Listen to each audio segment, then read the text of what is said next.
Hi, it's Chloe, and I'm going to be talking about how social and cultural factors can determine access to physical activity in sports programs.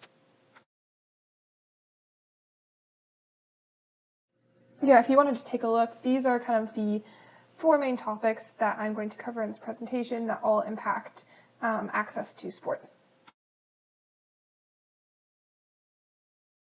So one of the biggest factors that impacts participation in sport and access to sport is attitudes and expectations.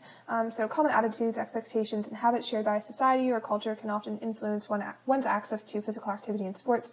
For example, according to a recent survey, over 76% of Canadian parents with a middle or high school aged kids expect their children to participate in sport. And this can probably positively impact participation in sport because parents want their children to participate in sport and are thus more willing to contribute their time and money to sport. And then on the other end of the spectrum are attitudes that hinder access to sport. So this might be, cultural expectations that women should not be as heavily involved in sport or in masculine sports, and this can limit kind of access to sport, or even sometimes religious minorities can sometimes struggle to live up to religious expectations and then also be able to participate in sport. And I think a really great example is the bottom right photo of Zara Lari, who is a figure skater that competed in the Olympics. And in order for her to compete and then also adhere to the expectations of her religion, she had to get this beautiful costume made. However, a lot of people don't have access to costume makers that make hijabs, and so I think this is a good example of how religious expectations can kind of hinder participation in sport by placing an additional barrier in front of people. So another kind of factor that can impact participation in sport is the varying perspectives on health that different cultures have within a society. So according to a survey by ParticipAction, just over 3/4 of Canadians say that they enjoy being physically active, and almost 90% of Canadians say it's worth the effort because of both physical and mental health benefits. And this statistic represents the majority attitude in Canada that sport has a positive impact on health, removing participation barriers such as the concern that strenuous activity is harmful, because Canadians just don't have that belief. However, in some cultures, sweaty and heavy breathing are considered unhealthy and should be avoided, especially for women. And most activity and sport programs encourage rigorous physical activity that might be viewed as harmful to some cultures, and changing cultural views on health, providing a variety of sports to participate in so that everyone can find an activity that they're comfortable with are kind of two steps that I think could be taken to improve access to sports.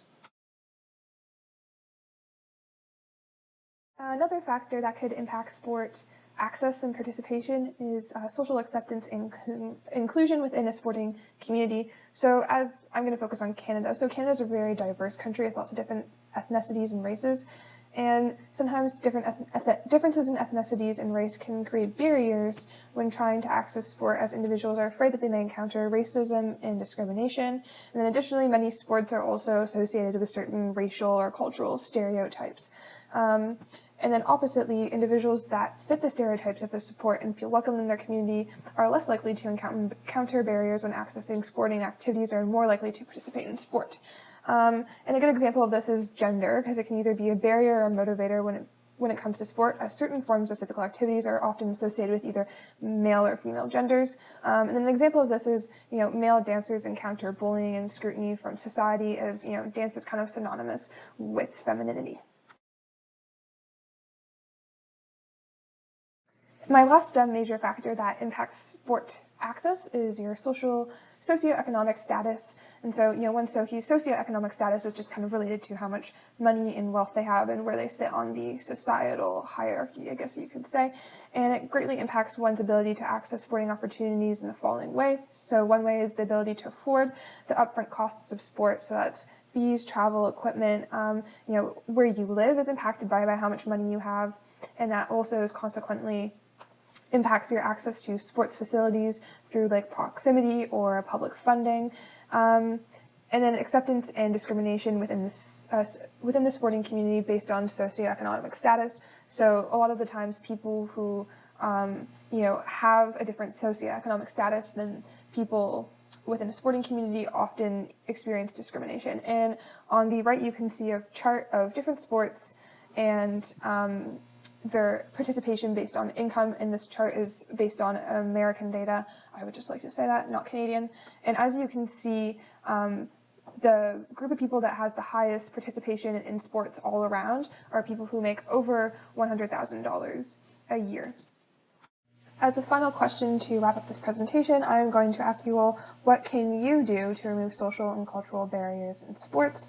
And some things that I think are really easy to do is to make sure that you are practicing good sportsmanship and including everyone, regardless of their culture, race, or ethnicity.